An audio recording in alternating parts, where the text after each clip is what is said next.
রাধে রাধে বাবাজি, নাম নেবেন। রাধে রাধে ঠাকুর। বাবাজি, কারোর সঙ্গে যখন দেখা হয় তখন জয় নিতাই, রাধে রাধে বা হরে কৃষ্ণ বলা হয়, তার মধ্যে কোনটা বলা যেতে পারে আগে? সবই তো ভগবানের নাম।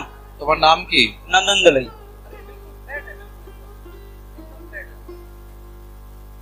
কি নাম বললে? নন্দন দলই। নন্দন দলই। কোথায় থাকো?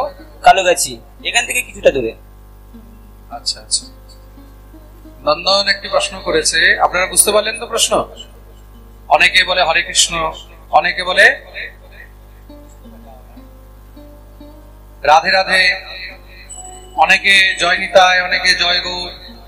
কোনটা সব থেকে শ্রেষ্ঠ, তাই তো? বাবাজি, এটা দেখুন, খুব মন দিয়ে শুনবেন। এই সংসারের মধ্যে প্রত্যেকটি নামই হলো শ্রেষ্ঠ, কোনটা ছোট নয়, কোনটা বড় নয়। যার যেই নামে রুচি সে সেই নাম নিতে পারে। ওই যে একটা প্রশ্ন ছিল, অনেকে বলে যে উলু হলো রাধাকৃষ্ণের নাম, কিন্তু মায়েরা কি বাবারা, অনেক সময় মায়েরা উলু দেয়, তার ক্ষেত্রে কি বাবারা কি উলু দিতে পারে বা ছেলেরা? না, ছেলেদেরকে উলুধ্বনি দিতে নেই। ওই যেটা জানা ছিল। আর বাবাজি, আমার একটা বিশেষ প্রশ্ন, মানে এটা নিজের পার্সোনালি হয়ে গেল তোমার। বাবাজি, আমার নামের অর্থটা জানার ছিল। কি নাম? নন্দন। নন্দন হলো ভগবানের নাম, নন্দন হলো ভগবান শ্রীহরির নাম। রাধে রাধে। বসে। হ্যাঁ, আগামী কেউ কথা বলবে না, কেউ কথা বলবে না, একদম শান্ত হয়ে। মহারাজ জি, আপনাকে আমার ধন্যবাদ প্রণাম। ঠাকুর মঙ্গল করুক। আমি কি কোনো জায়গায় গেলে বা ভাগবত পাঠে আসলে গোপালকে নিয়ে আসতে পারি? কোনো জায়গায় গেলে বা ভাগবত পাঠে গেলে গোপালকে নিয়ে আসতে পারি কিনা, এটা তুমি প্রশ্ন করেছো, তাই তো? তোমার নাম কি? ঈশান মন্ডল। ঈশান মন্ডল। সবাই শুনতে পেয়েছো প্রশ্ন ভালো করে? সবার জন্য আমি পাঠের মধ্যে সবসময় মানা করি, পাঠের মধ্যে বা কোথাও এদিক ওদিক গেলে সব জায়গায় গোপাল নিয়ে যেতে কেন নেই? ঠাকুরকে পবিত্র জায়গায় রাখা উচিত। আমরা যখন রাস্তাঘাটে চলছি, রাস্তাঘাটের মধ্যে অনেক রকমের অপবিত্রতার সঙ্গে আমাদেরকে স্পর্শ করতে, অপবিত্রতার সঙ্গে যদি ভগবত বিগ্রহ স্পর্শ হয়, তখন তাতে কি হয়? দোষ হয়। তাতে কি হয়? দোষ হয়। বুঝতে পেরেছো? দোষ হলে কি হবে? তখন অপরাধ হবে। কি হবে? অপরাধ। তার জন্য নিজে টেনে অপরাধ করা উচিত। তার জন্য সব জায়গায় সর্বত্র ভগবানকে নিয়ে যেতে, ভগবানকে নিয়ে যেতে হলে যদি তেমন অবস্থা আছে, তেমন ব্যবস্থা আছে। আগেকার দিনে কেউ যদি ঠাকুর নিয়ে যেত, পালকিতে বসিয়ে নিয়ে যেত, সঙ্গে সেবকরা থাকতো, সেবক ইত্যাদি নিয়ে তখন গিয়ে বিগ্রহ এক জায়গা থেকে আরেক জায়গায় নিয়ে যাওয়া হতো। তার জন্য যে কোনো জায়গায় অত সহজে বিগ্রহ নিয়ে যেতে বসে যান। রাধে রাধে। রাধে রাধে। অধমের সহস্র প্রণাম গ্রহণ করবেন। আমার প্রশ্ন এই ছিল যে নবলক্ষ ধেনু ভগবান যে চারণ করেন, সেই নবলক্ষ ধেনুটা কি আসলে, এটি একটু বর্ণনা করে বলবেন? নাম কি? অক্কুর মন্ডল, কামারগাতি থেকে এসছি। সবাই শুনতে পেয়েছেন প্রশ্ন? শুনতে পেয়েছেন তো? ভগবানের যে নবলক্ষ ধেনু, তার বর্ণন চাইলেন, তাই তো? নবলক্ষ ধেনু শব্দের অর্থ কি? নব মানে ৯, লক্ষ মানে লাখ। নন্দ বাবার কাছে ৯ লাখ ধেনু ছিল। কত ছিল? বুঝতে পেরেছ? বুঝতে পারলে তো? নন্দ বাবার কাছে ৯ লাখ ধেনু ছিল। ধেনু মানে গায়। প্রশ্ন তোমার হয়ে গেছে, উত্তরটা খুব মন দিয়ে শুনবে। নবলক্ষ ধেনু মানে কি? ৯ লক্ষ গায়। যার কাছে ৯ লক্ষ গাভী থাকে তাকে নন্দ বলা হয়। কি বলা হয়? নন্দ। আর যার কাছে ৯ লক্ষ গাভী আর ১ লক্ষ ষাঁড় থাকে তাকে বৃষভানু বলা হয়। কি বলা হয়? বৃষভানু। তার নন্দ বাবার কাছে ৯ লক্ষ গাভী ছিল, সেই ৯ লক্ষ গাভী গোবিন্দ নিত্য চারণ করতেন। বুঝতে পেরেছ? প্রেমসে বলো। বসে যাও। আর কেউ? ঠাকুর মঙ্গল। যখন আমরা গ্রন্থে দেখি ভগবান কৃষ্ণ যখন এই মর্ত ছেড়ে যখন গোলকে চলে যান, এক ব্যাগ ওনাকে মেরেছিল, তো তারপরে তিনি মানে দেহটা ছেড়েছিলেন। তো তারপরে রাধারানীর তো সেরকম কিছু জানতে পারি, তো রাধারানী কি হয়েছিল, উনি কিভাবে গেছিলেন? খুব সুন্দর প্রশ্ন করেছে। নাম কি তোমার? মনীষা মণ্ডল। দেখো, যখন আমরা অন্য কোনো পুরাণ গ্রন্থ ইত্যাদি দেখি, সেখানে রাধারানীর মন দিয়ে শুনবে কিন্তু রাধারানীর লীলা সম্বরণের কোনো উল্লেখ তেমন পাওয়া যায় না। কিন্তু শ্রী রূপ গোস্বামী প্রভুপাদ রাধারানীর লীলা সম্বরণেরও বর্ণন করেছেন। এই বিষয়ে তিনি নাটক লিখেছিলেন দুটি, একটি হলো বিদগ্ধ মাধব, একটি হলো ললিত মাধব। আপনারা যদি কেউ এই গ্রন্থ আস্বাদন করেন তখন তার মধ্যে শ্রী গোস্বামীপাদ বর্ণন করেছেন শ্রী রাধারানী লীলা সম্বরণের সময় ভগবতী শ্রী সত্যভামার মধ্যে বিলীন হয়ে গেছে। সত্যভামা রাধারানীর মান মানে অভিমানের বিকার স্বরূপা, তার জন্য ভগবান সত্যভামাকে অনেক ভালোবাসতেন। প্রেম সে বলো, বুঝতে পেরেছো? আরেকটা কোয়েশ্চেন ছিল, অ্যাকচুয়ালি একজন রাধা কুণ্ডে যে গোপাল রেখে যান ওরকম একটা গোপাল পেয়েছে, তো সেই গোপালের একটা হাত মানে একটু ক্ষতি মতন হয়ে গেছে, মানে ভেঙে মতন গেছে, তো ওই গোপাল কি সেবা করা যাবে?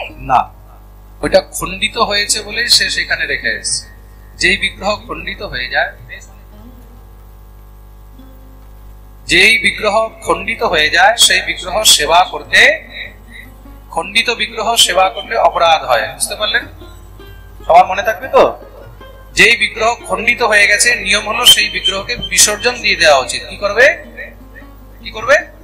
বিসর্জন দিয়ে দেবে। আর কার বিসর্জিত বিগ্রহ কখন তুলে এনে সেবা করতে? প্রেম সে বলো। মহারাজ নমস্কার। নমস্কার। কিছুক্ষণ আগে যে প্রথম যে প্রশ্নটা করলেন সেই প্রশ্নের আলোকে আমি একটু প্রশ্ন করে অনুমতি দিই। আমি আগে গীতার একটা শ্লোক বলবো, গীতার নবম অধ্যায় 34 নম্বর শ্লোক। মনা ভবমতি ভক্ত মদ্যাজি মম নমস্কুরু মম এব ইয়েস্যসি যুক্তোপ্যম আত্মানম মৎপরায়ণ। এখানে ভগবান যে প্রথম নির্দেশ করলেন, হুকুম করলেন তার ভক্তকে, মনা ভবমতি ভক্ত, ভক্তকে হুকুম করছেন মদ্যাজি আমার জয়জয়ন করো, মম নমস্কুরু আমাকে নমস্কার করো, নমস্কার করো। এই যে একবার সুনির্দিষ্ট ভাবে উনি বললেন আমাকে নমস্কার করো, অথচ নমস্কার শুনে অনেক কৃষ্ণ ভক্ত মানুষ রেগে যায় কেন? ওনারা মানে জয় গৌর না বললে বা হরে কৃষ্ণ না বললে একবার রেগে যান, কঠিন ভাবে রেগে যান, অথচ শ্রীকৃষ্ণ ভজেন তিনি, শ্রীকৃষ্ণের নির্দেশটাই মানছেন না। নখানা শ্লোকে, গীতার নখানা শ্লোকে আমি পড়ে পেয়েছি নমস্কার, নখানা শ্লোক। আপনার নাম কি? আমার নাম শ্রী দীনদয়াল নন্দী, কাশীনাথপুর, কাশীনাথপুর, যেখানে আগামীতে আবার আপনার প্রোগ্রাম হবে কাশীনাথ। ও আচ্ছা আচ্ছা, জোরদার তালি ওনার জন্য। খুব ভালো হয়েছে আপনি প্রশ্নটা করেছেন। কিছু বিষয় ওইগুলো সবসময় গুরুজনদের কাছে বুঝতে হয়। এখানে যে আপনি নমস্কার শব্দটাকে পড়েছেন, নমস্কার শব্দটা উল্লেখ করলেন, কেউ কথা বলবে না এখন। আপনি যেই, সবাই মন দিয়ে শুনবেন, উনি যেই প্রশ্ন করেছেন বুঝতে পেরেছেন তো? উনি বলেছেন মন্মনা মদ্ভক্ত মদ্যাজি মাম নমস্কুরু, তাই তো? নমস্কুরু শব্দের অর্থ কি? নমস্কার করা, নমস্কার বলা নয়। বুঝতে পারলেন জিনিসটা? নমস্কুরু মানে নমস্কুরু, তুমি নমস্কার করো, মানে আমাকে প্রণাম করো। নমস্কার শব্দের অর্থ কি?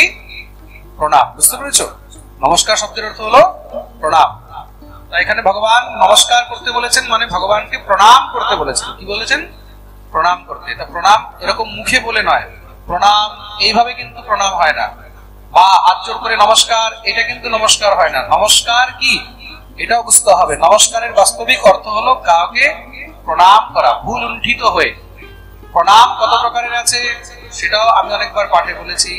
পঞ্চাঙ্গ প্রণাম মানে হাঁটু গেড়ে প্রণাম, হাঁটু গেড়ে নমস্কার, এবং দণ্ডবত নমস্কার। ভগবান যে এখানে নমস্কার করতে বলেছেন তার মানে ভগবানকে মাথা নত করে সেখানে প্রণাম করতে বলা হয়েছে। বুঝতে পেরেছেন?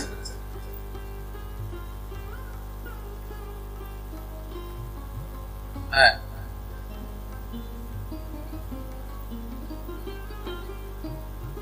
হ্যাঁ, মাইকটা দিলে ভালো হতো না ওনাকে। এত হুড়োহুড়ি করো না।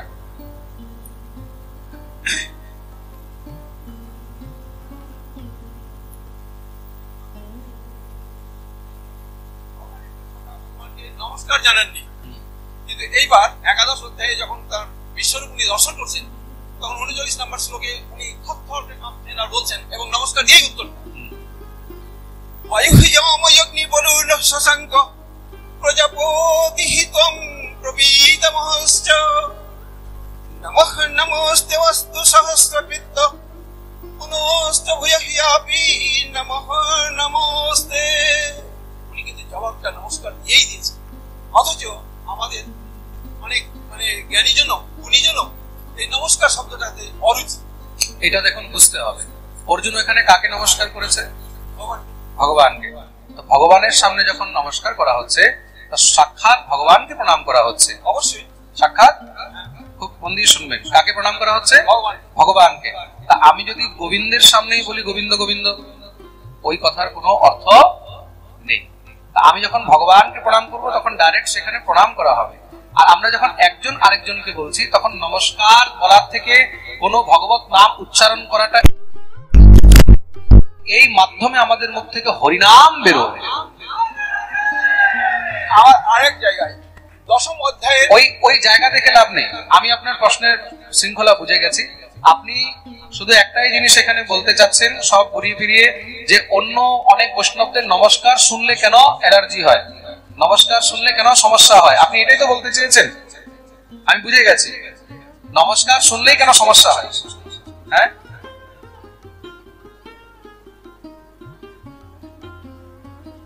আমি বুঝে গেছি, আমি আপনার কথা বুঝে গেছি। আপনি আমার কথাটা এখন বুঝলেন কিনা আগে বলুন।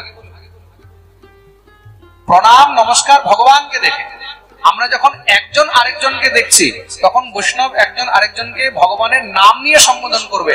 তখন রাধে রাধে বলবেন, নয়তো জয় নিতাই বলবে, জয় গৌর বলবে, বা জয় শ্রীকৃষ্ণ বলবে। কিন্তু যখন আমরা কোন দেবতার সম্মুখে, যখন আমরা, দেখো খুব মন দিয়ে শুনলে তো আমি বলবো, তোমরা এরকম লাফালাফি করলে আমি বলতে পারবো না। এই মাইক নিয়ে বহুত নাটকবাজি করছো, এক জায়গায় শান্ত হয়ে দাঁড়াও, মাইক নিয়ে নিজের হাতে মাইক রাখো। যেই প্রশ্ন করেছে প্রশ্নের উত্তরটা ভালো করে বোঝো। নমস্কার দেবতাকে করা হয়, কোন দেবতার সামনে গিয়ে সেখানে তাকে তো আর তুমি রাধারানীর সামনে গিয়ে তুমি বলবে ও রাধারানী রাধে রাধে বলবে? বুঝতে পেরেছো জিনিসটা? গোবিন্দের সামনে গিয়ে কখনো বলবে হে গোবিন্দ হে গোবিন্দ হে গোবিন্দ, কখনো বলবে? তখন তার সামনে কি করবে? প্রণাম করবে। কিন্তু যখন আমরা পরস্পর এক ভক্ত আরেক ভক্তকে দেখবো তখন আমরা ভগবানের নাম নিয়ে, গোবিন্দের নাম নিয়ে, রাধারানীর নাম নিয়ে একজন আরেকজনকে সম্বোধন করব। কেন সম্বোধন করব? নমস্কার বললে মুখ থেকে হরিনাম উচ্চারণ হচ্ছে না, হচ্ছে? নমস্কার বললে হরিনাম উচ্চারণ হচ্ছে না। তা আমার 1 লক্ষ নমস্কার থেকে একবার রাধে রাধে জয় নিতাই বললে বেশি পুণ্য হবে। বুঝতে পেরেছেন জিনিসটা? বলছে একবার কৃষ্ণ নামে যত পাপ হরে, পাপীর কি সাধ্য আছে তত পাপ হরে। তা নমস্কার বললে আমার কোনো পুণ্য হচ্ছে না। নমস্কার বললে যদি 1% পুণ্য হচ্ছে, সে জায়গায় রাধে রাধে বা জয় গোবিন্দ বললে বা জয় নিতাই বললে তার 1000 গুণ বেশি পুণ্য হচ্ছে। বুঝতে পেরেছেন? প্রেম সে বলো। এবার থেকে যার সঙ্গে দেখা হবে ভক্তদের সঙ্গে কি বলবে? কি বলবে? রাধে রাধে জয় নিতাই। ঠিক আছে? তাই তো? ঠিক। বসে যাও, বসে যাও, এবার বসে যাও। আজকের প্রশ্নোত্তরী সংখ্যা এখানে আমরা বিশ্রাম দেব, যেহেতু সময় আমাদের, সময়ের লিমিটের মধ্যে আমাদেরকে কাজ করতে হবে। আসুন এবার ঠাকুরের अस्मद् श्री गुरुचरण कमलेभ्यो नमः। वन्देऽहं श्री गुरु श्रीयुतपदकमलं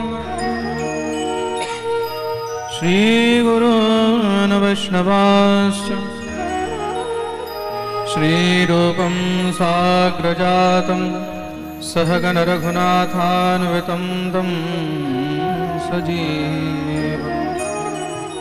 साद्वैतं सावधूतं परिजनसहितं श्रीकृष्णचैतन्यचन्द्रदेवं श्रीराधाकृष्णपादान् सहगणललिता श्रीविशाखान्वितांश्च ध्येयं सदा परिभवग्नमभीष्टदोहम् तीर्थास्पदं शिवविरिञ्चनुतं शरण्यं प्रत्यारितिहं प्रणतपालभवाब्धिपोतं वन्दे महापुरुषते चरणारविन्दम् नारायणं नमस्कृत्य नरं चैव नरोत्तमं देवीं सरस्वती व्यासं ततो जयमुदीरये। शुकरूपप्रबोधज्ञ सर्वशास्त्रविशारद एतत् कथा प्रकाशेन मदज्ञानं विनाशय। अतुलितबलधामं स्वर्णशैलाभदेहं दनुजवनकृशानं यानिनामग्रगण्यं सकलगुणनिधानं वानराणामधीशं रघुपतिप्रियभक्तं वातजातं नमामि। गुरुवे गौरचन्द्राय राधिकाय तदालय कृष्णाय कृष्णभक्ताय तद्भक्ताय ते नमः। श्रीकृष्ण चैतन्य प्रभु नित्यानंद श्री अद्वैत गदाधर श्रीवासादि गौर भक्तवृंद। हरे कृष्ण कृष्ण कृष्ण हरे हरे हरे राम राम राम हरे हरे। जय जय श्री राधा रमण जय जय नवल किशोर जय गोपी चित चोर प्रभु जय जय माखन चोर। बोलिए भक्तवत्सल भगवान की जय। जय जय श्री राधे निताई गौर हरि बोल।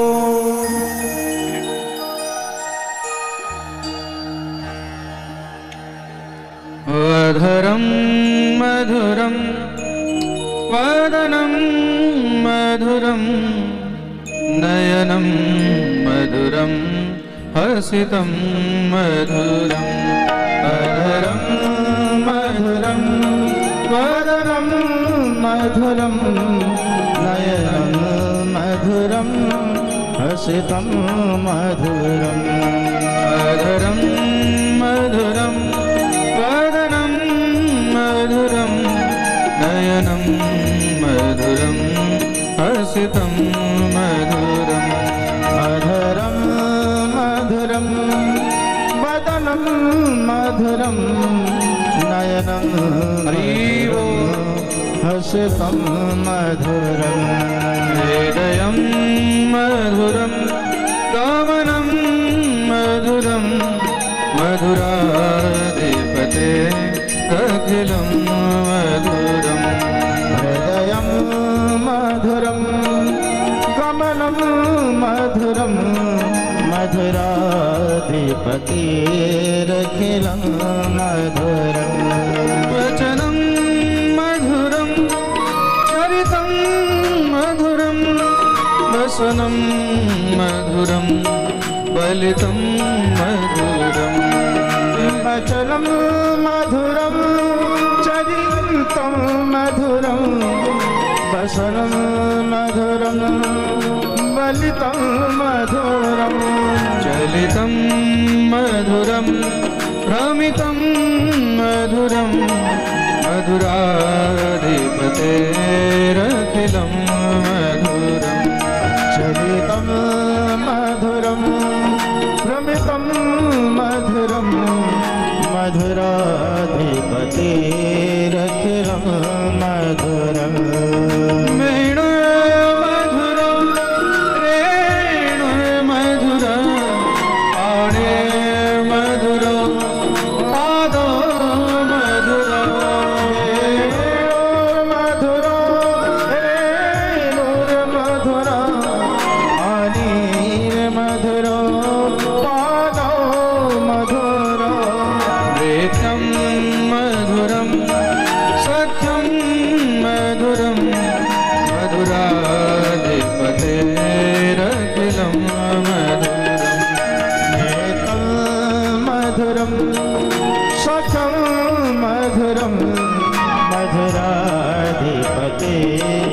रखिलं मधुरम्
रखिलं मधुरम् रूपं मधुरं तिलकं मधुरं मधुराधिपतेरखिलं मधुरम् कर्णं मधुरं कर्णं मधुरं मरणं मधुरं स्मरणं मधुरं करणं मधुरं तरणं मधुरं हरणं मधुरं स्मरणं मधुरं भमितं मधुरं शमितं मधुरं मधुराधिपतेरखिलं मधुरं भमितं मधुरं शमितं मधुरं मधुराधिपतेरखिलं मधुरम्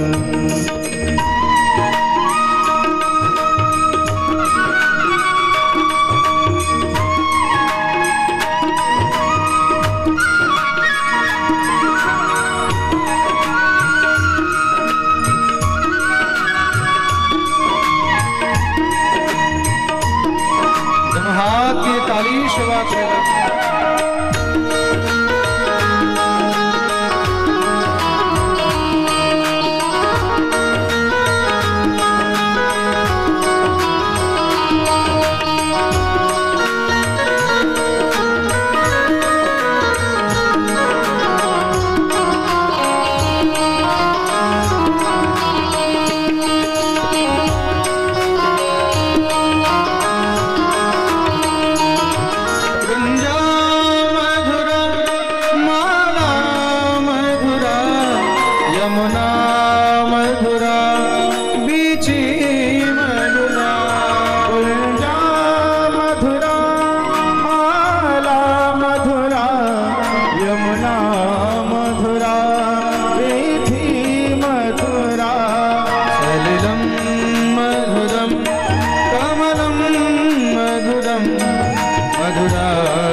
मधुराधिपतेरखिलं मधुरं सलिलं मधुरं कमलं मधुरं मधुराधिपतेरखिलं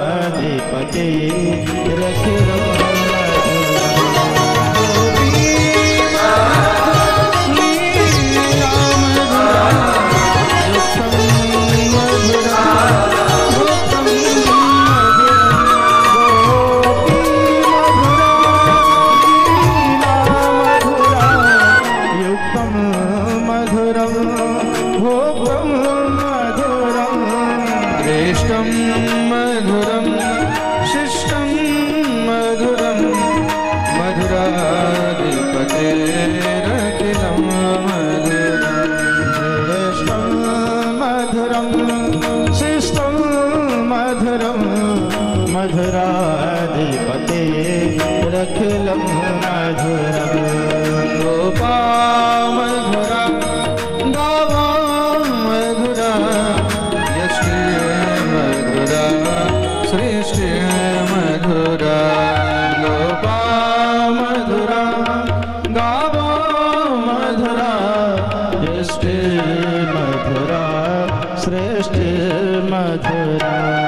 फलितं मधुरं फलितं मधुरं मधुराधिपतेरखिलं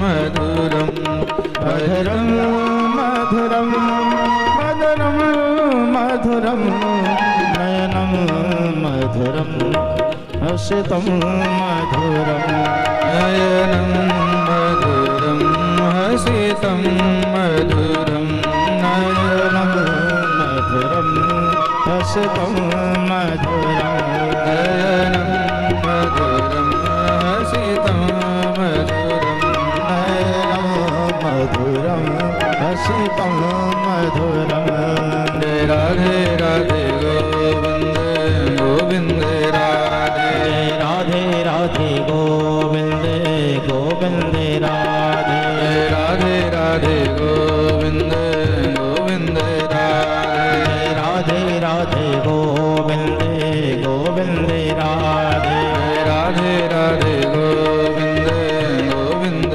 राधे राधे राधे गोविंद गोविंद राधे राधे राधे गोविंद गोविंद राधे राधे राधे गोविंद गोविंद राधे राधे राधे गोविंद गोविंद राधे राधे राधे गोविंद गोविंद राधे राधे राधे गोविंद गोविंद राधे राधे राधे गोविंद गोविंद राधे गोविंद राधे गोपाल राधे गोविंद राधे गोपाल राधे गोविंद राधे हे गोविंद हे गोविंद हे गोविंद हे गोपाल हे गोपाल हे गोपाल। बोलिए भक्तवत्सल भगवान की जय जय जय श्री राधे निताई गौर हरि बोल।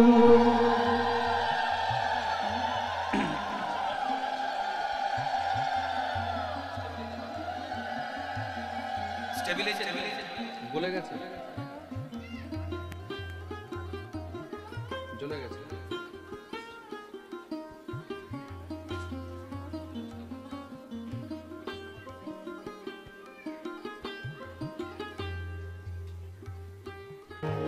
শ্রী রাধা গোবিন্দের অসীম কৃপা অসীম অনুকম্পায়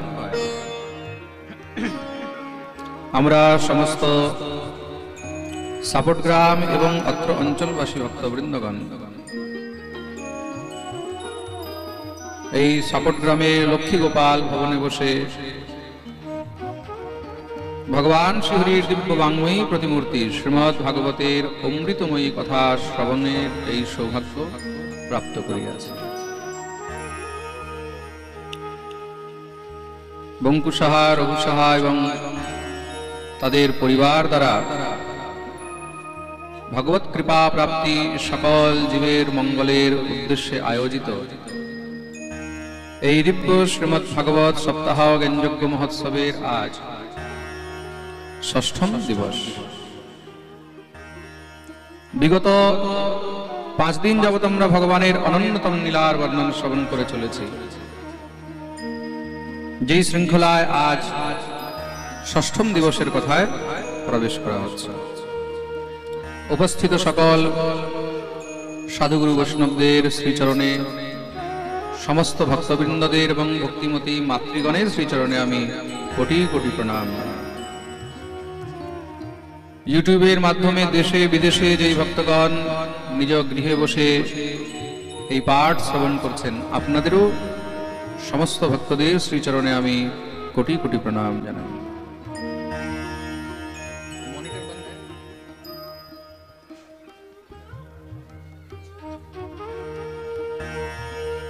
বিগত কালকের পাঠে আমরা ভগবানের দিব্য বাল্যলীলা, মাখনচরি লীলা ইত্যাদি কথা বর্ণন শ্রবণ করছিলাম। কালীয় দমন লীলা, ভগবান সমস্ত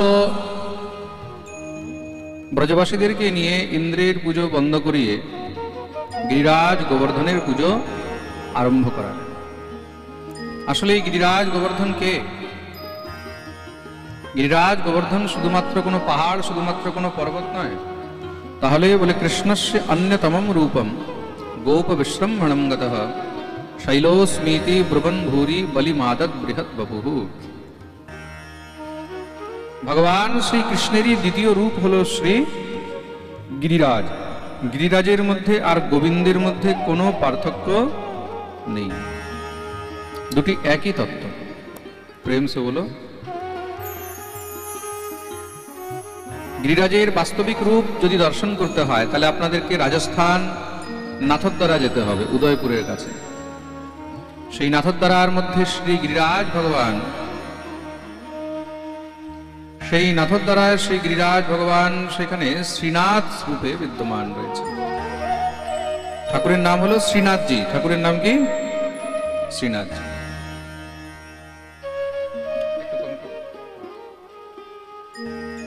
বলিয়ে শ্রীনাথ ভগবান কি। এই ঠাকুরকে গিরিরাজের সেই পর্বত শৃঙ্খলার অন্তর থেকে, গিরিরাজের গর্ভ থেকে উদ্ধার করেছিলেন কে? শ্রীপাদ মাধবেন্দ্রপুরী। কে উদ্ধার করেছিলেন? মাধবেন্দ্রপুরী। আর শ্রী মাধবেন্দ্রপুরীর সেই শ্রী বিগ্রহ সেবা করেছিলেন। পরবর্তীকালে সেই বিগ্রহ পুষ্টিমার্গীয় সম্প্রদায়ের আচার্য শ্রী বল্লভাচার্যের হাতে যায়, আর শ্রী বল্লভাচার্য সেই বিগ্রহের সেবা করেন। তার উপরে যখন মুসলিম আক্রান্তা ঔরঙ্গজেব, সেই ঔরঙ্গজেব যখন ভারতের সমস্ত সব প্রাচীন মন্দির ভেঙে দিচ্ছে, দেব বিগ্রহগুলোকে ভেঙে দিচ্ছে, সেই সময় তখন সেই শ্রী বিগ্রহকে গিরিরাজ গোবর্ধন থেকে নিয়ে রাজস্থানে উদয়পুরের কাছে, চারদিক দিয়ে পাহাড় দিয়ে ঘেরা জায়গা, পাহাড়ের মধ্যবর্তী স্থান যার নাম হলো নাথদ্বারা, সেখানে শ্রীনাথজি ভগবানকে নিয়ে ঠাকুরের সেবা আরম্ভ করলেন। সেখানে মন্দির তৈরি করা হলো। রাজস্থানের রাজারা তখন সেখানে ভগবত বিগ্রহগুলোকে সংরক্ষণ করলেন, সুরক্ষিত করলেন। মুসলিম অত্যাচারী শাসক ঔরঙ্গজেব থেকে সেগুলোর রক্ষা করলেন। সেই কালেই বৃন্দাবন থেকে শ্রী গোবিন্দদেব জয়পুরে যান, গোপীনাথ জয়পুরে যান, মদনমোহন জয়পুরে যান।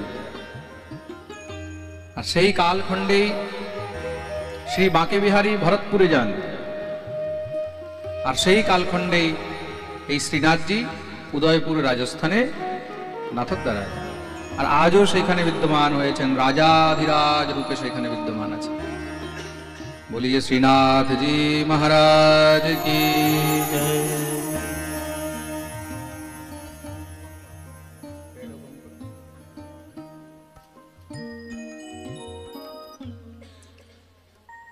ভগবান সমস্ত সব ব্রজবাসীদেরকে নিয়ে দিব্য গিরিরাজের পুজো তো করালেন, কিন্তু ইন্দ্রের স্বার্থে আঘাত লেগেছে। ইন্দ্র খুব কুপিত হয়ে গেছে। হঠাৎ করে ইন্দ্রের পুজো বন্ধ করে দিয়ে ব্রজবাসীগণ গিরিরাজ গোবর্ধনের পুজো করেছে। তো তুমি হঠাৎ করে যদি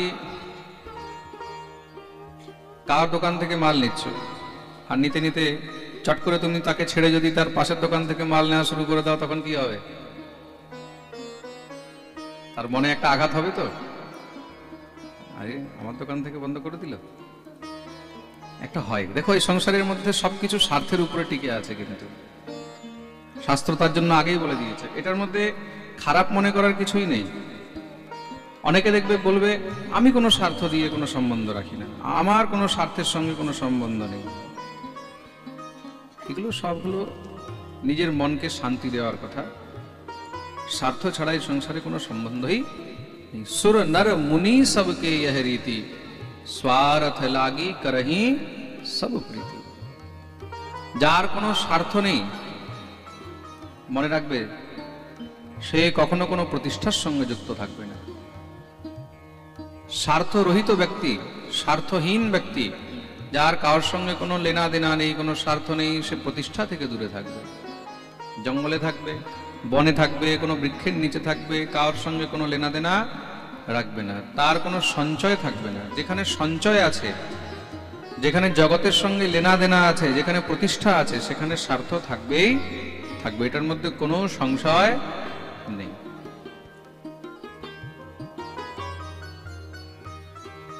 তুমি তোমার গুরুদেবকে খুব শ্রদ্ধা করছো, নিষ্ঠা করছো, সবকিছু ঠিক আছে, হঠাৎ করে তুমি গুরুদেবকে ছেড়ে যদি অন্য কাউকে দিয়ে পাঠ করাও, অন্য কাউকে দিয়ে যদি ভোগরাগ লাগাও, গুরুদেব সঙ্গে সঙ্গে একদম মারা রেগে যাবে। রেগে যাবে কি না, এটার মধ্যে কোনো সন্দেহ নেই। ইষ্ট তদ্রূপ ইষ্ট রুষ্ট হয়ে যায়। এক ইষ্টকে পরিত্যাগ করে দিয়ে যখন অন্য ইষ্টকে ধরা হয়, তখন সেই ইষ্ট অনেক সময় রুষ্ট হয়ে যায়। দেবরাজ ইন্দ্র রুষ্ট হলেন, আর দেবরাজ ইন্দ্র যখন রুষ্ট হয়েছেন, ইন্দ্রস্তদাত্মনঃ পূজাম বিজ্ঞায় বিহতাম নৃপ গোপেভ্যঃ কৃষ্ণনাথেভ্যো নন্দাদিভ্যশ্চ কোপসঃ। নন্দাদিভ্যশ্চ কোপসঃ, কোপ কুপিত হলেন, ক্রোধিত হলেন, ক্রোধ আসলো। ক্রোধের কারণে ইন্দ্র কি করলেন বিচার করে দেখুন। দেবতারা পর্যন্ত একটু স্বার্থে আঘাত লাগলে সঙ্গে সঙ্গে কুপিত হয়ে যাচ্ছে। আর কুপিত হয়ে কি বলছে, নিজের গণ সাম্বর্তক মেঘকে ডেকে বলছে সমস্ত সব ব্রজবাসীদেরকে বন্যায় ভাসিয়ে দাও, এমন বৃষ্টি করো। ওরাও যেন বোঝে যে আমি কি জিনিস, আমি হলাম দেবরাজ ইন্দ্র। তার দেবতারা পর্যন্ত যেখানে কষ্ট পায়, দেবতারা কুপিত হয় স্বার্থে আঘাত লাগলে, তাহলে আমরা তো সাধারণ মনুষ্য। তার জন্য কদাচিৎ কোনো মনুষ্য যদি স্বার্থে আঘাত লাগলে কষ্ট পায়, রুষ্ট হয়, তোমার থেকে যদি দূরে সরে যায়, তখন মনের মধ্যে কখনো দুঃখ করবে না। কেন, এটা হলো স্বভাব। প্রেম সে বলো। সঙ্গে সঙ্গে সাম্বর্তক মেঘ এসে ঘনঘোর বর্ষা আরম্ভ করে দিলেন। আর এমন মহারাজ বর্ষা আরম্ভ করেছেন, সব ব্রজবাসীরা ভয়াক্রান্ত হয়ে দৌড়ে গেছেন কার কাছে? গোবিন্দের কাছে। কেন, ঠাকুর ছাড়া আমাদের রক্ষক আর কে আছে? গোবিন্দই তো হলেন সমস্ত সব মহারাজ ব্রজবাসীদের রক্ষক। গোপানাম রক্ষকায়তে। গিয়ে সবাই মিলে স্তুতি আরম্ভ করলেন। কৃষ্ণ কৃষ্ণ মহাভাগ ত্বন্নাথম গোকুলম প্রভু ত্রাতুমর্হসি দেবান্নঃ কুপিতাদ ভক্তবৎসল। হে গোবিন্দ, রক্ষা করো, রক্ষা করো। তোমার কথা শুনে আমরা ইন্দ্রের পুজো করে, পুজো বন্ধ করে গিরিরাজ গোবর্ধনের পুজো করেছি, তাই মনে হয় দেবরাজ ইন্দ্র কুপিত হয়ে গেছে। ভগবান বললেন চিন্তা করো না, আমরা যার শরণাগতি নিয়েছি আমাদের রক্ষাও সেই করবে। চলো গিরিরাজের তটে। সবাইকে নিয়ে গিরিরাজ তটে গিয়ে উপস্থিত হলেন। ভগবান সবাইকে বললেন চলে আসো গিরিরাজের নিকটে। দেখতেই দেখতে ভগবান কি করেছেন, গোবর্ধন পর্বতকে একদম খেলনার মতন তুলে নিয়েছেন। ইত্যুক্তেকেন হস্তেন কৃত্বা গোবর্ধনাচলম দধার লীলয়া কৃষ্ণশ্ছত্রাকমিব বালকঃ। যেভাবে কোনো বাচ্চা ছত্রাক তুলে নেয়, ছত্রাক মানে অনেক সময় দেখবে রাস্তার ধারে ছত্রাক হয়ে থাকে, যেগুলোকে আমরা মাশরুম বলি। মাশরুম বলা হয় না, আমাদের বাংলায় অনেক অনেক জায়গায় বাঙালিরা ব্যাঙের ছাতা বলে, বলে না ব্যাঙের ছাতা। ওইটাকে তো খায়, অনেকে রান্না করে খায়। ওইটাও আবার শুনেছি নাকি কয়েক প্রকারের হয়। একটা নাকি খুব বিষাক্ত হয়, একটা খাবারের মতন হয়। প্রেম সে বলো। যেইভাবে ওইটা যে কোনো বাচ্চা তুলে নিতে পারে, সেইভাবে দধার লীলয়া কৃষ্ণশ্ছত্রাকমিব বালকঃ। সেই ছত্রাকের মতন একদম খেলনার মতন তুলে নিয়েছেন, তুলে বাঁ হাতে একদম কনিষ্ঠ আঙ্গুলে ধারণ করেছেন ভগবান। চলে আসো সবাই গিরিরাজ তটে। এক এক করে সমস্ত সব ব্রজবাসীগণ নিজের নিজের পশু পক্ষী সব নিয়ে তার সান্নিধ্যে চলে আসলেন। ভগবান গিরিকে ধারণ করলেন, নাম হলো গিরিধারী। বলিয়ে গিরিধারী ভগবান কি জয়। দেবরাজ ইন্দ্র আরো কুপিত হয়ে গেছে। আচ্ছা, এই গোবর্ধন পর্বত এই পাহাড় এদেরকে বাঁচাবে, দেখি কতক্ষণ পর্যন্ত বাঁচায়। জোরে শিলা বৃষ্টি আরম্ভ করে দিয়েছে। শিলাবর্ষ নিপাতেন হন্যমানমচেতনম। শিলা বৃষ্টি হচ্ছে, যার মাথায় পড়ে মনে হয় বোধহয় সেখানেই মরে যাবে, এমন বড় বড় শিলা পড়ছে। সব ব্রজবাসীরা তো আরো ভয় পাচ্ছে। ভগবান বললেন ভয়ের কিচ্ছু নেই, চিন্তা করো না, গিরিরাজ আছে। সবাই মিলে গিরিরাজের গুণগান করো। গিরিরাজ আমাদের কিচ্ছু হতে দেবে না। দেখতে দেখতে দিনের উপরে দিন পেরিয়ে যাচ্ছে। 2 দিন, 3 দিন, 4 দিন, 5 দিন হয়ে গেল। বলে ব্রজবাসীদের ক্ষুধা পিপাসা লাগে না? বলে না। কেন? তারা তো গিরিরাজ আর গোবিন্দের শরণাগতি নিয়ে রেখেছেন। গোবিন্দের রূপ মাধুরী দর্শন করে সমস্ত সব ক্ষুধা পিপাসা চলে যায়। সবাই মিলে দিব্য গিরিরাজের গুণগান করছে। गिरिराज धरण प्रभु तुम्हारी शरण, गिरिराज धरण प्रभु तुम्हारी शरण, गिरिराज धरण प्रभु तुम्हारी शरण, गिरिराज धरण प्रभु तुम्हारी शरण, प्रभु तुम्हारी शरण हरि तुम्हारी शरण, प्रभु तुम्हारी शरण हरि तुम्हारी शरण, प्रभु तुम्हारी शरण कान्हा तुम्हारी शरण, तुम्हारी शरण कान्हा तुम्हारी शरण, गिरिराज धरण प्रभु तुम्हारी शरण, गिरिराज धरण प्रभु तुम्हारी शरण। हाथ ये ताली शिवा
शरण, कान्हा तुम्हारी शरण, प्रभु तुम्हारी शरण, कान्हा तुम्हारी शरण, प्रभु तुम्हारी शरण, गोविंद तुम्हारी शरण, प्रभु तुम्हारी शरण, तुम्हारी शरण, गिरिराज धरण प्रभु तुम्हारी शरण, गिरिराज धरण प्रभु तुम्हारी शरण, मेरा कोई न सहारा बिन तेरे, नंदलाल संवरिया मेरे, मेरा कोई न सहारा बिन तेरे, नंदलाल संवरिया मेरे,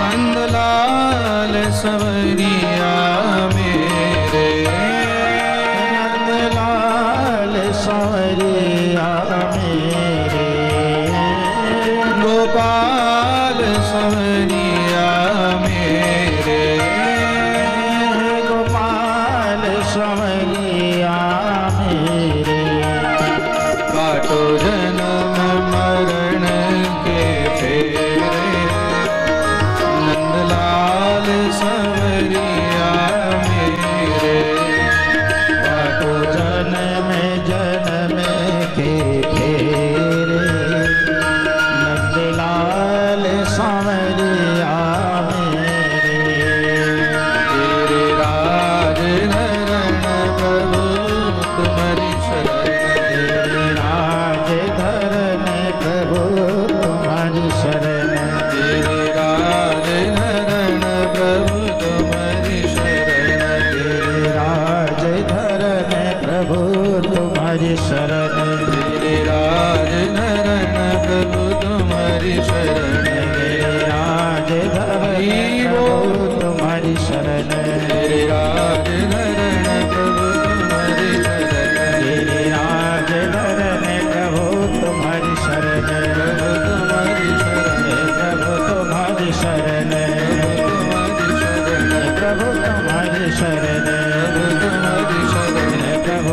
तुम्हारी शरण तुम्हारी शरण तुम्हारी शरण प्रभु तुम्हारी शरण प्रभु तुम्हारी शरण प्रभु तुम्हारी शरण तेरे राज धरन प्रभु तुम्हारी शरण तेरे राज धरन प्रभु तुम्हारी शरण तुम्हारी शरण प्रभु तुम्हारी शरण प्रभु तुम्हारी शरण। बोलिए गिरिराज महाराज की जय। দেখতে দেখতে দিনের উপরে দিন পেরিয়ে গেল 7 দিন 7 রাত্রি পর্যন্ত। 7 ক্রোশের গিরিরাজকে 7 বছরের কৃষ্ণ ধারণ করে রেখেছে। দেবরাজ ইন্দ্র বর্ষা করতে করতে মহারাজ শক্তিহীন হয়ে মূর্ছিত হয়ে গেলেন, বেহুশ হয়ে গেছে। ভগবান সমস্ত সব ব্রজবাসীদেরকে বললেন, যাও সব নিজের নিজের গৃহে ফিরে যাও। নন্দবাবা বললেন, কানাই তুমি তো চলো। ঠাকুর বললেন, বাবা আমি কিছুক্ষণ পরে আসবো, হিসাব কিতাব অনেক বাকি আছে তো, ওগুলো পুরো করে আসতে হবে। নন্দবাবা বললেন, কিসের হিসাব কিতাব? বলে, ওইগুলো তুমি বুঝবে না, তুমি যাও। সবাইকে বিদায় করে ভগবান গিরিরাজ পর্বতকে রেখে তার উপরে উঠে বসেছেন। ভগবান তাকিয়ে রয়েছেন ইন্দ্রের দিকে। ইন্দ্র যখনই সচেত হয়েছে, হোশ আসতেই সঙ্গে সঙ্গে দৌড়ে এসে গোবিন্দের চরণে পড়ে। তো ভগবান যেখানে ইন্দ্রের দিকে তাকিয়েছেন, চোখ উপরের দিকে আছে, ভগবান তখন রেগে আছে। নাম হলো শ্রীনাথ। ইন্দ্র যখন নিচে এসে ভগবানের চরণে শরণাগত হলেন, একদম সাষ্টাঙ্গ প্রণিপাত হয়ে ভগবানের শরণাগতি নিয়েছেন।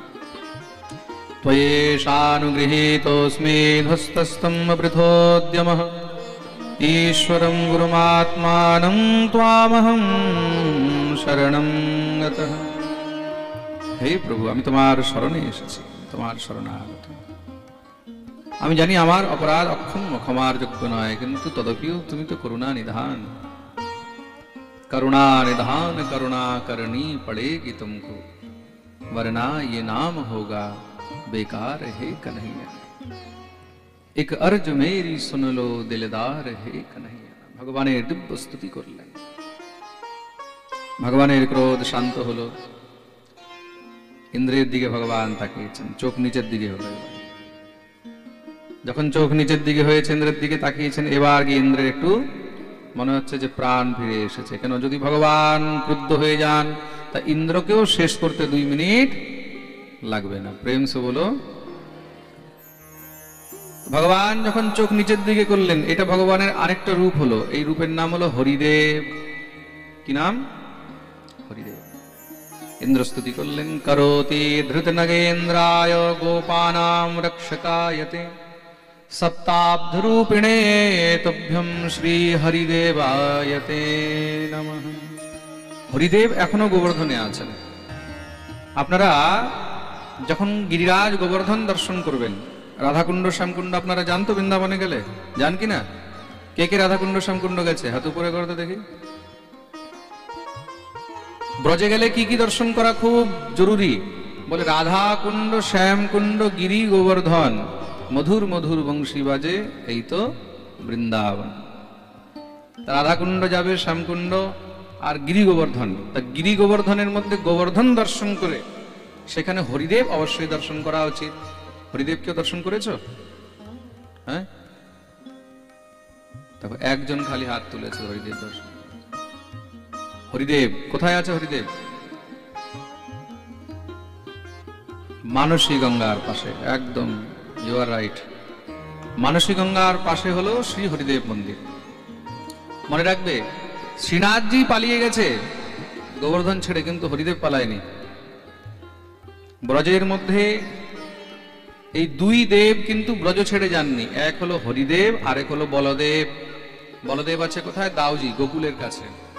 আর হরিদেব আছে গোবর্ধনে। আপনারা গোবর্ধন দর্শন করলে, রাধাকুণ্ড শ্যামকুণ্ড গেলে, তখন হরিদেব অবশ্যই দর্শন করবেন। মানসী গঙ্গার এক ধারে হলো চক্লেশ্বর মহাদেব, আরেক পারে হলো হরিদেব।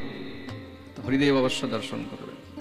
শ্রী হরিদেবায়তে নমঃ। এই হরিদেব কোনো সাধারণ নয়, স্বয়ং ভগবান শ্রীকৃষ্ণের প্রপৌত্র বজ্রনাভ নির্মাণ করিয়ে গেছেন। ভগবানের পুত্র হলেন প্রদ্যুম্ন, প্রদ্যুম্নের পুত্র হলেন অনিরুদ্ধ, তার পুত্র হলেন এই বজ্রনাভ। এই বজ্রনাভ কিন্তু এই বিগ্রহ তৈরি করিয়ে গেছেন। বজ্রনাভ খুব মন দিয়ে শুনবে। ব্রজের মধ্যে দ্বাদশ গোপাল, 4 মহাদেব, 3 দেব, এগুলো সব নির্মাণ করিয়ে গেছেন। প্রেম সে বলো। তো এখানে গেলে হরিদেব অবশ্য দর্শন করবেন। গোবর্ধনের মধ্যে অনেক কিছু দর্শনীয় আছে। চক্লেশ্বর মহাদেব দর্শনীয় আছে, মা ভগবতী মনসা দেবী দর্শনীয় আছে। এই মনসা দেবীও কিন্তু দাপর যুগের। শ্রী হরিদেব দর্শনীয় আছে, নারদ কুণ্ড, সুরভি কুণ্ড, লুকলুক দাউজি, এগুলো সব গিরিরাজের মধ্যে দর্শনীয়।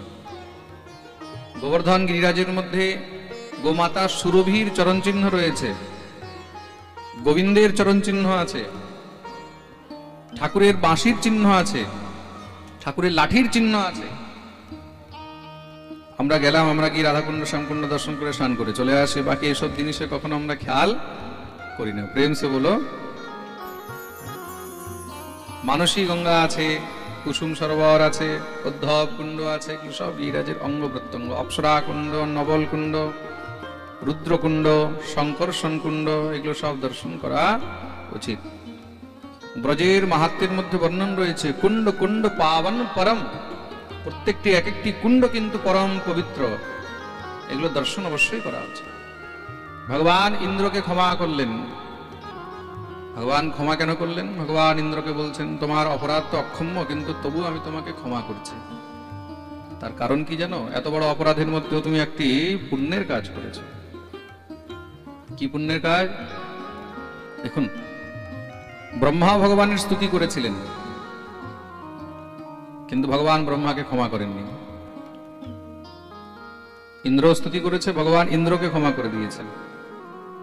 বড় আশ্চর্যের কথা। দেখুন, ভগবান ব্রহ্মাকে ক্ষমা করেননি, কিন্তু ইন্দ্রকে ক্ষমা করেছেন। কারণ কি? বলে ব্রহ্মা ভগবান থেকে ভক্তদেরকে দূরে নিয়ে গেছে, বিচ্ছেদ করেছে। ভক্ত ভগবানের মধ্যে বিচ্ছেদ এনেছে, আর ইন্দ্র ভক্তদেরকে ভগবানের কাছে টেনে নিয়ে এসেছে। এই সংসারে যে ভক্তদেরকে ভগবানের কাছে টেনে নিয়ে আসে, ভগবান তার বড় থেকে বড় পাপও ক্ষমা করে দেয়। প্রেম সে বলো। বিচার করে দেখো, এই আমাদের সাহা পরিবার, এই 4 ভাই, রঘু, বঙ্কুর, সমরেশ, প্রশান্ত, আজকে এরা কত বড় পুণ্যের কাজ করেছে যে এত ভক্তদেরকে ভাগবতের কাছে টেনে নিয়ে এসেছে।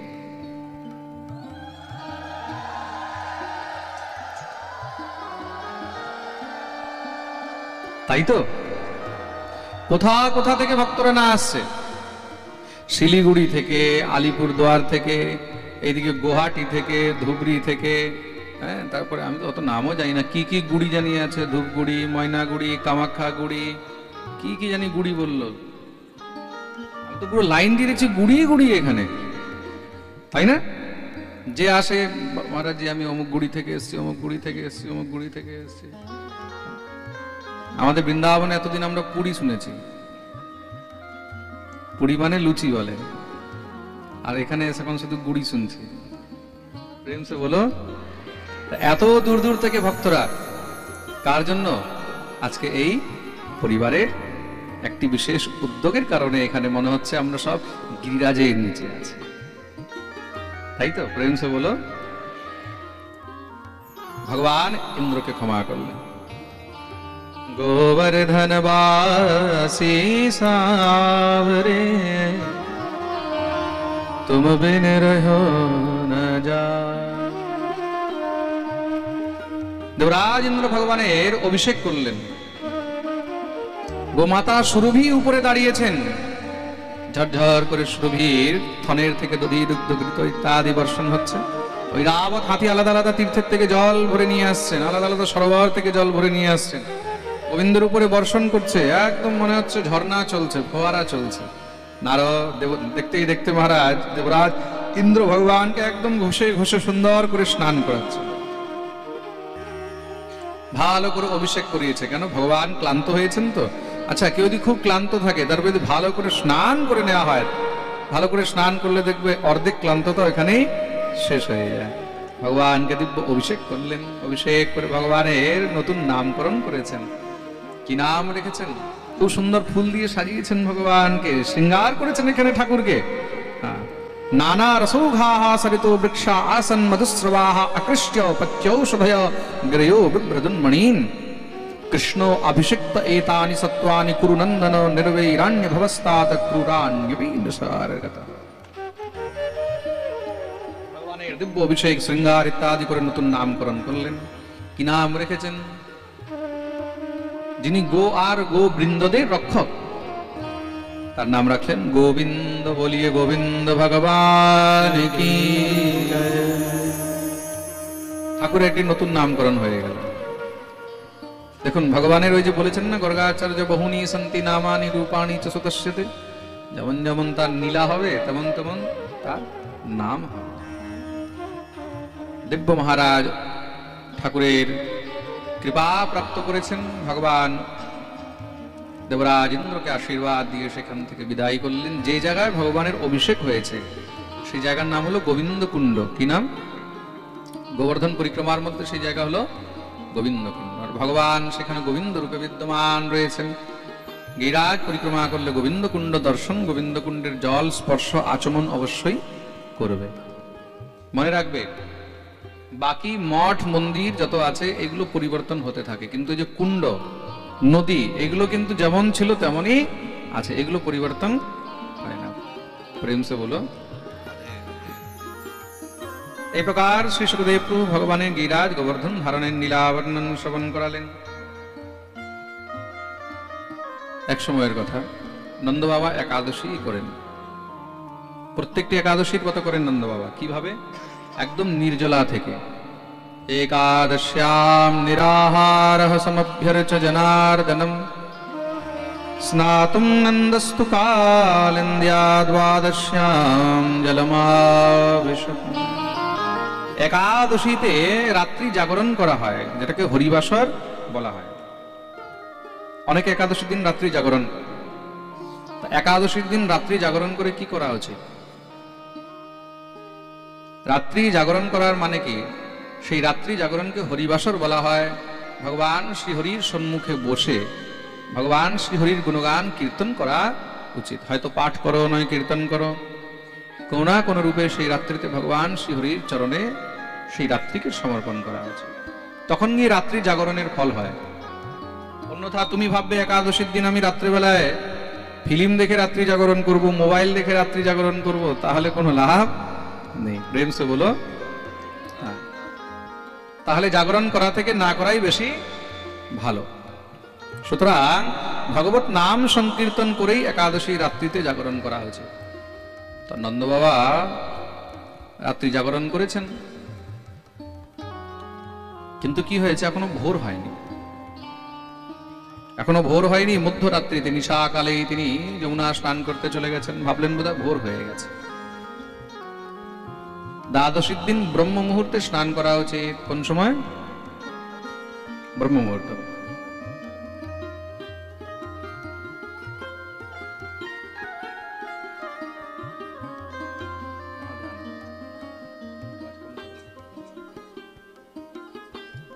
দ্বাদশীর দিন ব্রহ্ম মুহূর্তে স্নান করা উচিত। আর ব্রহ্ম মুহূর্তে কখন থেকে হয়? ভোরবেলায় 3টা থেকে 5টা পর্যন্ত। এটাকে ব্রহ্ম মুহূর্তের সময় বলা হয়েছে। খুব মন দিয়ে শুনবে। এই ব্রহ্ম মুহূর্তের মধ্যে সমস্ত সব দেবতাদের বাস জলের মধ্যে হয়। এই সময় যে স্নান করে সেটাকে ঋষি স্নান বলা হয়। কি বলা হয়? ঋষি স্নান। খুব মন দিয়ে শুনবে।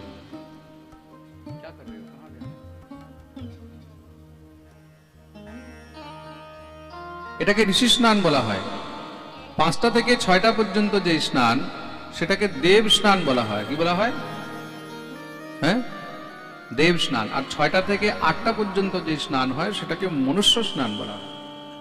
আর 8টার পরে যে স্নান হয় সেটাকে আসুরি স্নান বলা হয়। প্রেম সে বলো। এবার আমরা এখানে কে কে কোন কোন স্নান করি সেটা এখন নিজেরা বুঝে নেবেন। প্রেম সে বলো।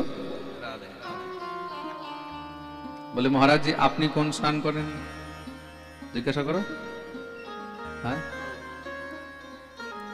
हमको तो भैया जब जो मिल जाता वही स्नान कर लेते, যখন যেরকম যেখানে পরিস্থিতি হয় তখন সেখানে তেমনই স্নান হয়ে যায়। প্রেম সে বলো।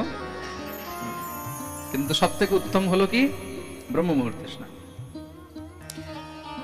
নিশাকালে কখনো স্নান করতে নেই, নিশাকালে কখনো নদী জলাশয় ইত্যাদির মধ্যে প্রবেশও করতে নেই, এটাতে দোষ হয়।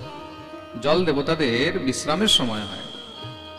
নন্দ বাবা গিয়ে মধ্যরাত্রিতে সেই নিশাকাল, নিশাকাল মানে 12টা থেকে 3টা, নিশাকাল মানে 12টা থেকে জোরে বলো 3টা, মনে থাকবে তো। এই সময় কখনো জলাশয় ইত্যাদিতে স্নান করতে নেই, জল দেবতার অপমান হয়। জল দেবতা বিশ্রাম করছে, সেই সময় বিশ্রামের মধ্যে আপনি গিয়ে ব্যবধান করছেন, আপনি ঘুমাচ্ছেন, আর কেউ যদি হট করে আপনাকে গিয়ে সেই সময় ডিস্টার্ব করে দেয় তখন কি হবে? মাথা গরম হয়ে যায় কিনা? প্রেম সে বলো। তা দেবতাদের বিশ্রামের সময়, সে সময় ওই নিশাকালে স্নান ইত্যাদি করতে নেই। নন্দ বাবা ঢুকে গেলেন মহারাজ যমুনায়, যখনই প্রবেশ করেছে বরুণের দূত, বরুণের অনুচর অর্গণ তারা ঘুরছিলেন, নন্দ বাবাকে ধরে নিয়ে চলে গেছেন বরুণ লোক। সকাল থেকে মহারাজ দুপুর হয়ে যাচ্ছে, এখন নন্দ বাবা ফিরে আসেনি। এদিকে তো কান্নাকাটি আরম্ভ হয়ে গেছে, সব খোঁজাখুঁজি শুরু হয়ে গেছে। ভগবান দেখলেন এবার আমাকেই যেতে হবে। ভগবান যমুনায় ডুব দিয়ে সোজা বরুণ লোকে গেছে। বরুণ লোকে যেতেই সমস্ত সব বরুণ লোকবাসীরা ভগবানের দিব্য স্বাগত করলেন। স্বয়ং বরুণদেব এসে ভগবানের দিব্য স্বাগত করেছেন। প্রভুকে নিয়ে গিয়ে উচ্চ আসনে বসিয়ে নিজের চরণে বসলেন, প্রভুর চরণ ধৌত করেছেন। সুন্দর মহারাজ পুষ্প ধূপ দীপ নৈবেদ্য ইত্যাদি ভগবানের পুজো অর্চন করলেন। ভগবান খুব প্রসন্ন হয়েছেন। সমস্ত বরুণ লোকবাসীরা ভগবত দর্শন করে একদম মহারাজ উন্মত্ত হয়ে গেছে, আনন্দিত হয়ে গেছে। ভগবান বরুণকে বললেন, বরুণ আমি তোমার উপরে খুব প্রসন্ন, কিন্তু তুমি জানো কাকে ধরে এনেছো? বলে প্রভু সব জানি। কাকে? বলে আপনার পিতৃদেবকে। তুমি জেনেও এখনো পর্যন্ত ছাড়লে না? তুমি তো জানো আমি যদি চাই তাহলে এখন কি করতে পারি? বরুণ বললেন প্রভু সব জানি। अजानता मामकेन मूढेना कार्यवेदिना आनीतोऽयं तव पिता तद्भवान् क्षन्तुमर्हति। अजानतो मामकेन मूढेना कार्यवेदिना, ভুল করে অজ্ঞানতায় আপনার পিতৃদেবকে, আনীতোऽयं তব পিতা, ভুল করে আপনার পিতৃদেবকে এখানে নিয়ে আসা হয়েছে। কিন্তু আমি বিচার করলাম আপনার পিতাকে আনা হয়নি, আপনার পিতার মাধ্যমে এখন আপনাকে আনা হয়েছে। যদি আপনার পিতাকে না নিয়ে আসা হতো তাহলে আজকে আপনি কি আমার উপরে কৃপা করে এখানে আসতেন? আমি ভাবলাম ভুল যখন হয়েছে ভুলটাকে একটু বাড়িয়ে দিই। কেন? নিজের পিতাকে মুক্ত করার জন্য আপনি তো অবশ্যই আসবেন, আর এই বাহানা করে আপনার চরণধুলি তো আমার এখানে পড়বে। এই বাহানা করে আপনার চরণধুলি আমার এখানে পড়বে, একমাত্র আপনার শ্রী চরণধুলা পাওয়ার জন্য এই অপরাধটাকে আর একটু বাড়িয়েছে। ভগবান হাসতে লাগলেন। মমাপ্যনুগ্রহম কৃষ্ণ করতুরমর্হস্য শেষদৃক্ গোবিন্দনীয়তামেষ পিতা তে পিতৃবৎসল। ভগবান বললেন যাও এবার বাবাকে নিয়ে আসো। নন্দ বাবাকে নিয়ে এসেছেন। নন্দ বাবা তো এসে একদম কানাইকে বুকে জড়িয়ে ধরেছে। ভগবান বললেন বাবা কোনো কষ্ট হয়নি তো? बाबा कछु कष्ट तो ना भयो? बोले ना लाला कष्ट तो कछु ना भयो, लेकिन हमें डर तो लग रहा तो न जाने का हो, भय तो লাগছিল না জানি কি হবে। ভগবান বললেন कोई बात ना है बाबा, अब चलो घर में, चलो এখন ঘরে। বরুণ লোকের উপরে কৃপা করলেন।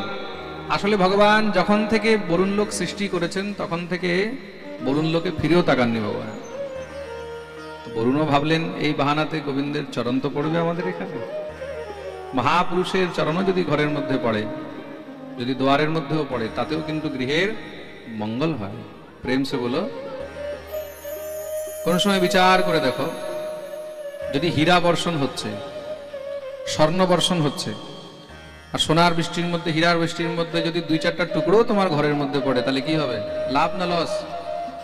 জোরে বলো, লাভই তো। প্রেম সে বলো।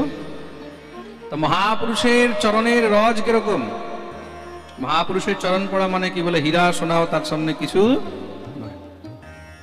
সেটা যদি তোমার গৃহে পড়েছে, তার মানে কি? লাভই। সৎসঙ্গমম চ লভতে।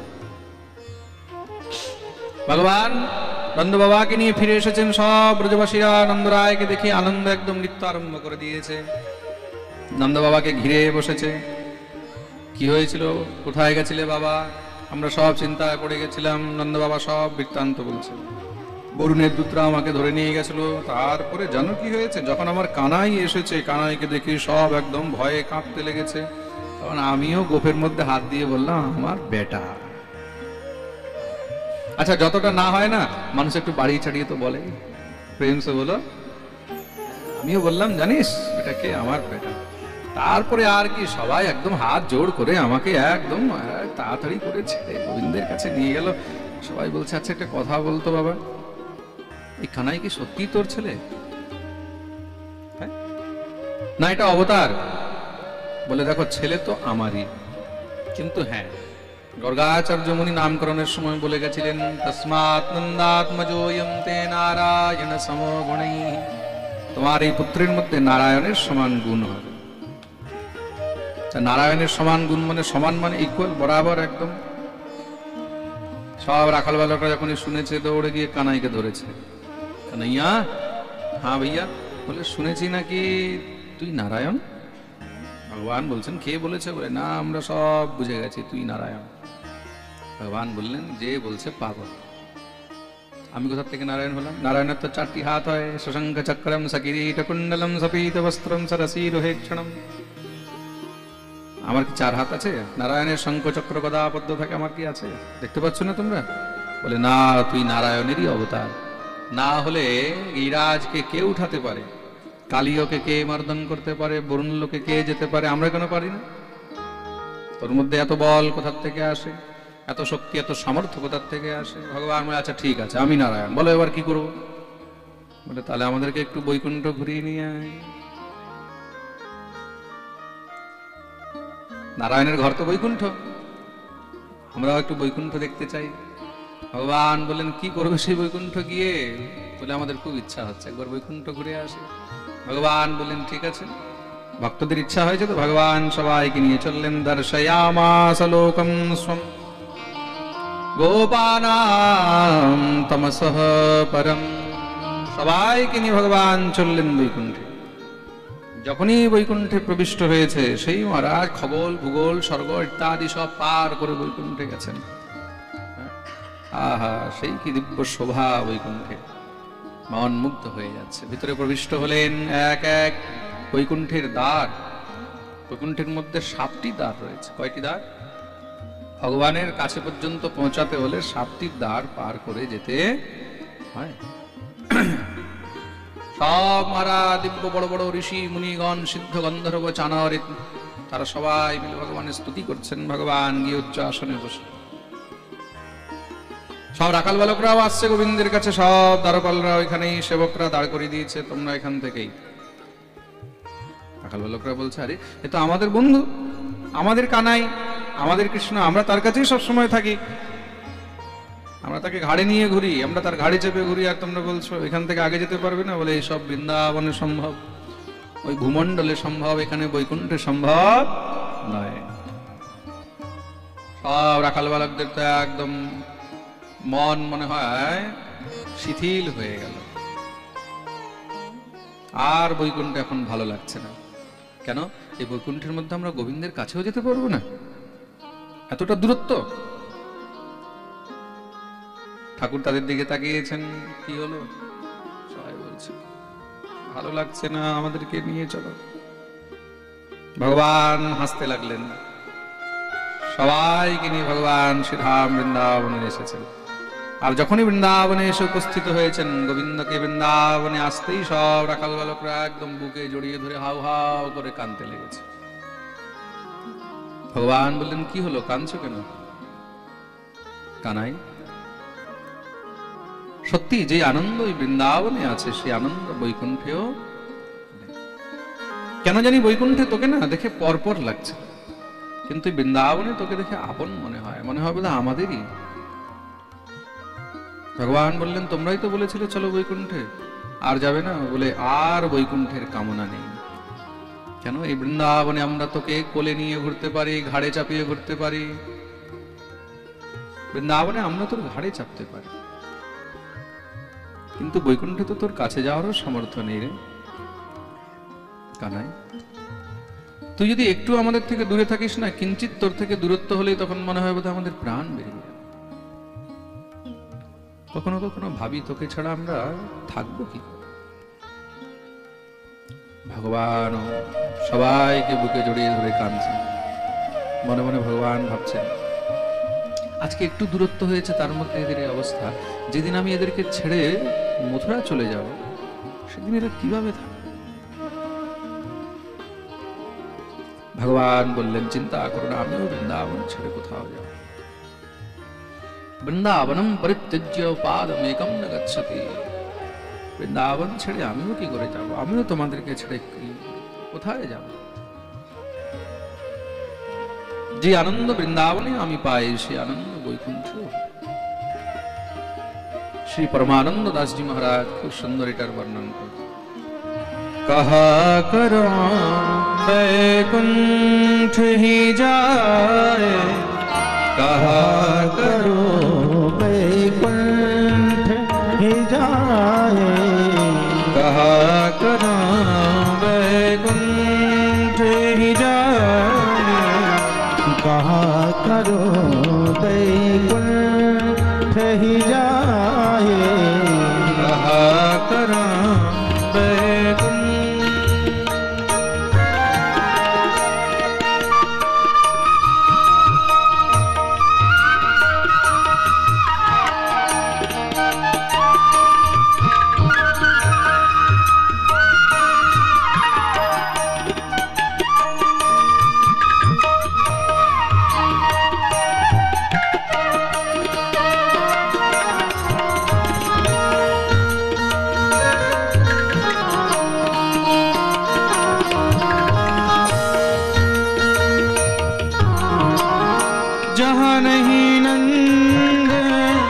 जहाँ न यशोदा, जहाँ न नंद, जहाँ न यशोदा, जहाँ नहीं नंद, जहाँ न यशोदा, जहाँ नहीं नंद, जहाँ न यशोदा, जहाँ नहीं गोपी ग्वाल और गाय, जहाँ नहीं गोपी ग्वाल और गाय, कहा करो बैकुंठ ही जाए, कहा करो बैकुंठ ही जाए, कहा करो बैकुंठ।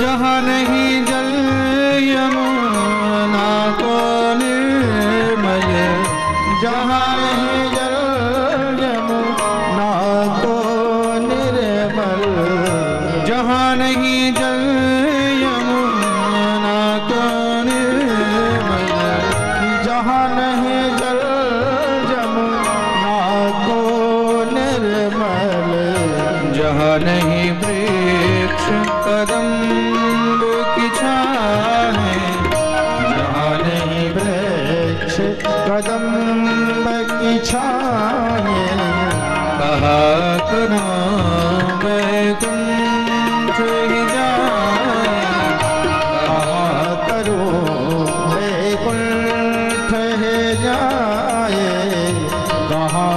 करूं वैकुंठ, क्या करूं उस वैकुंठ में जाके? क्या वहां वैकुंठ में नंद बाबा होंगे? क्या वहां मैया यशोदा होंगी? क्या वहां वैकुंठ में ये गोपियां होंगी? क्या ये ग्वाले होंगे? क्या ये ब्रजवासी होंगे? क्या वैकुंठ में यमुना है? क्या वैकुंठ में ये कदम के वृक्ष हैं? क्या वैकुंठ में ये तमाल के वृक्ष हैं? क्या वैकुंठ में मेरी प्यारी गैया है? अरे कौन ऐसा अभागा होगा जो उस वृंदावन को छोड़ करके उस वैकुंठ के बारे में सोचे? परमानंद प्रभु चतुर ग्वालिनी, परमानंद प्रभु चतुर ग्वालिनी, परमानंद प्रभु चतुर ग्वालिनी, परमानंद प्रभु चतुर ग्वालिनी। ब्रज तज मेरी जाए बलाए, ब्रज तज मेरी जाए बलाए, ब्रज तज मेरी जाए बलाए, ब्रज तज मेरी जाए बलाए। जो यहाँ है वृंदावन में वो संसार में कहीं नहीं है। जो आनंद श्री वृंदावन में है, जो आनंद बरसाने में है, जो आनंद गिरिराज गोवर्धन में है, वो आनंद और कहाँ है? क्या राधा रानी के नित्य दर्शन वहां होंगे? क्या यमुना जी के नित्य दर्शन वहां होंगे? क्या गिरिराज जी के नित्य दर्शन वहां होंगे? क्या निधिवन के दर्शन नित्य होंगे? क्या राधा रमण लाल के नित्य दर्शन वहां होंगे? क्या राधा वल्लभ के दर्शन होंगे? क्या बांके बिहारी के दर्शन होंगे? क्या श्याम सुंदर के दर्शन होंगे? क्या राधा दामोदर के दर्शन होंगे? नहीं। क्या ब्रजवासियों के मुंह से जो राधे राधे सुनने को मिलता है वो वैकुंठ में मिलेगा? नहीं। अरे यहां की धूल भी मिले तो वो धूल नहीं है। ध्यान रखना, ये ब्रज का जो रज है ना, ये साधारण नहीं है। बड़े बड़े देवता भी इसको पाने के लिए तरसते हैं, रोते हैं कि हमें मिल जाए। उद्धव कहते हैं आशा महो चरण रेण जुषामहम श्याम वृंदावने किमपि गुल्मलतौषधीनाम या दुस्त्यजम स्वजन मार्य पथम चहित्वा भेजुर मुकुंद पदवीम श्रुतिभिर्विमृग्याम। उद्धव आशा करते हैं कि मुझे ये ब्रज में कुछ तो मिले, कैसे भी ब्रज में जन्म मिले। वंदे नंद ब्रज स्त्रीणाम पाद रेणुम भीक्ष्णसः। ब्रह्मा तरसते हैं, इंद्र तरसता है। यद रजम वांछितम ब्रह्मा इंद्रादि देवासुरा तद रजे क्रीडति कृष्ण वंदे तम ब्रज रेणुका। कि हमें ब्रज की धूल मिल जाए, ब्रज का एक कण मिल जाए। ये वृंदावन साधारण नहीं है। जो आनंद वृंदावन में है वो आनंद वैकुंठ में भी।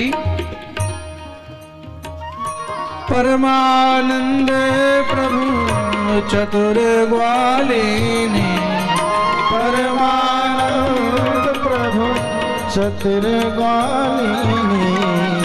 ब्रज तज मेरी जाए बलाए, ब्रज तज मेरी जाए बलाए।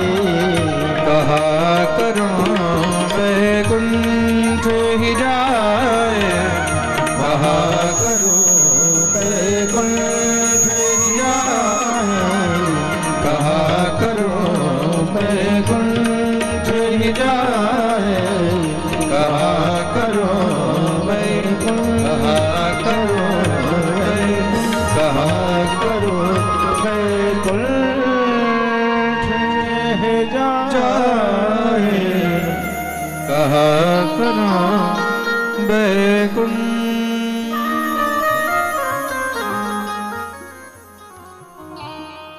ভগবান সমস্ত রাখাল বালকদের মনের ইচ্ছা পূর্ণ করে দিলেন আর বৃন্দাবনের বাস্তবিকতা সমস্ত জগৎকে দেখিয়ে দিলেন যে আনন্দ বৃন্দাবনে আছে, সেই আনন্দ বৈকুণ্ঠেও ব্রজগোপীগণ তো গোবিন্দকে পাওয়ার জন্য সব পাগলিনী হয়ে আছে। কি করে দেখতে দেখতে মনে হয় তাদের মনের ইচ্ছা পূর্ণ করার সময় এসে গেছে। ভগবান পিতারাত্রি শরদোৎফুল্ল মল্লিকা দীক্ষরন্তম মনশ্চক্রে যোগমায়ামুপাশ্রিতা।